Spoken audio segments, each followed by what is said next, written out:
দেখেন বর্তমান যুগে কিন্তু বেশিরভাগ সময়ে যুবক যারা আছে এরা টিকটক, ফেসবুক, ইউটিউবের ভক্ত। কি বলেন, ঠিক কিনা? এরা বেশিরভাগ টিকটক, ফেসবুকের মধ্যে থাকে, কিন্তু নামাজ রোজার মধ্যে পাওয়া যায় না। এরা বেশিরভাগ টিকটকের মধ্যে থাকে, দেখা যায়। কোরআন শরীফ আল্লাহ তাআলার সবচেয়ে বড় কিতাব। কি বলেন, ঠিক কিনা? সবচেয়ে বড় বই। কোরআনের উপর আর কোনো বই আছে? কোরআন শরীফ পড়লে যে আমল পাওয়া যায়, যে সওয়াব পাওয়া যায়, এই সওয়াব অন্য কোনো বইয়ের মধ্যে আছে? আপনারা যে বাংলা বই তৈরি করা হয়েছে, বাংলা বইয়ের মধ্যে কি এরকম সওয়াব আছে? ইংরেজি বইয়ে সওয়াব আছে? আল্লাহ তাআলা সবচেয়ে বেশি যুবক বয়সের ইবাদতকে আল্লাহ তাআলা বেশি পছন্দ করেন। আল্লাহ তাআলা যুবক বয়সের ইবাদত সবচেয়ে বেশি পছন্দ করে। কিন্তু বর্তমান প্রেক্ষাপটে, বর্তমান যুগে যুবকরা বেশি গুনাহের মধ্যে ধাবিত আছে। আমার দুঃখ লাগে যুবক ভাইদেরকে। যুবক ভাইরা বুঝলোই না যে দুনিয়াতে বাঁচা যায় না, দুনিয়াতে থাকা যায় না সারা জনম। আমার যুবক ভাইরা বুঝলোই না, এরা আমার ব্যথা বুঝলোই না। যুবক ভাইরা টিকটকের মধ্যে নিমজ্জিত থাকে। রাসূল আরবি সাল্লাল্লাহু আলাইহি সাল্লাম হাদিসের মধ্যে বলেছেন, বাল্লিগু আন্নি ওয়ালাউ আয়া, আমার পক্ষ হইতে একটি বাণী হলো পৌঁছায়া দাও। আমি যে আলোচনার মধ্যে যুবক ভাইদেরকে নিয়ে প্রায় সময় কথা বলি, বাল্লিগু আন্নি ওয়ালাউ আয়া, আমার পক্ষ হইতে একটি বাণী হলো পৌঁছায়া দাও। এই কথাটা যেহেতু আমি হাদিসের মধ্যে পড়েছি, এই জন্য আমার কর্তব্য যে প্রত্যেকটা মানুষের কানে কানে রাসূলের বাণী পৌঁছে দেওয়া। রাসূলের বাণীগুলোর মধ্যে অন্যতম বাণী হচ্ছে, অন্যতম কথার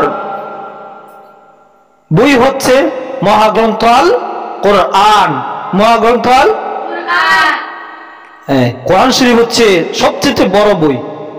কোরআন শরীফের মধ্যে রাসূল আরবি সাল্লাল্লাহু আলাইহি সাল্লামের কথা আছে। তো আপনারা যদি কোরআন শরীফ সব সময় পড়েন, তাহলে আল্লাহ তাআলা এমনও হতে পারে এই উসিলায় আপনাদেরকে জান্নাতে দিয়ে দিতে পারে। সুবহানাল্লাহ। আরেকটি আমি হাদিস বলি, আল উলামা ওয়ারাসাতুল আম্বিয়া, আলেমগণ নবীগণের ওয়ারিস। আল উলামা ওয়ারাসাতুল আম্বিয়া, আলেমগণ হচ্ছে নবীগণের ওয়ারিস।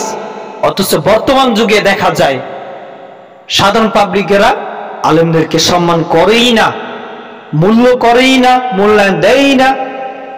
অনেক অসংখ্য গণিত মসজিদ আছে যে মসজিদগুলোতে ইমাম সাহেবদেরকে সম্মান দেওয়া হয় না। আফসোস লাগে, দুঃখ লাগে। মানুষেরা বুঝে না যে আল উলামা ওয়ারাসাতুল আম্বিয়া, আলেম উলামারা হচ্ছে রাসূল আরবি সাল্লাল্লাহু আলাইহি সাল্লাম ওয়ারিস। একজন লোক বলেছিলেন, একজন সাহাবী রাসূল আরবি সাল্লাল্লাহু আলাইহি সাল্লামকে বলেছিলেন যে, হে আল্লাহর রাসূল, আপনি যদি দুনিয়া থেকে চলে যান তাহলে দ্বীনের কাজ কে করবে? রাসূল আরবি সাল্লাল্লাহু আলাইহি সাল্লাম বলতেছেন, কেন, তোমরা করবে? আবার ওই সাহাবী জিজ্ঞেস করলেন, ইয়া রাসূলুল্লাহ, আমরা যদি মারা যাই কে করবে? বলতেছেন, তাবেঈনরা করবে।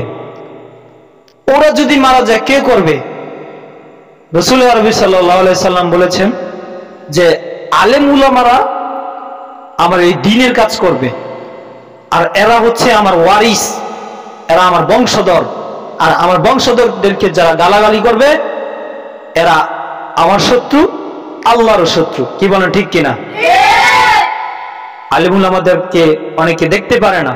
আমার বড় দুঃখ হয়, আমার বড় কষ্ট হয়।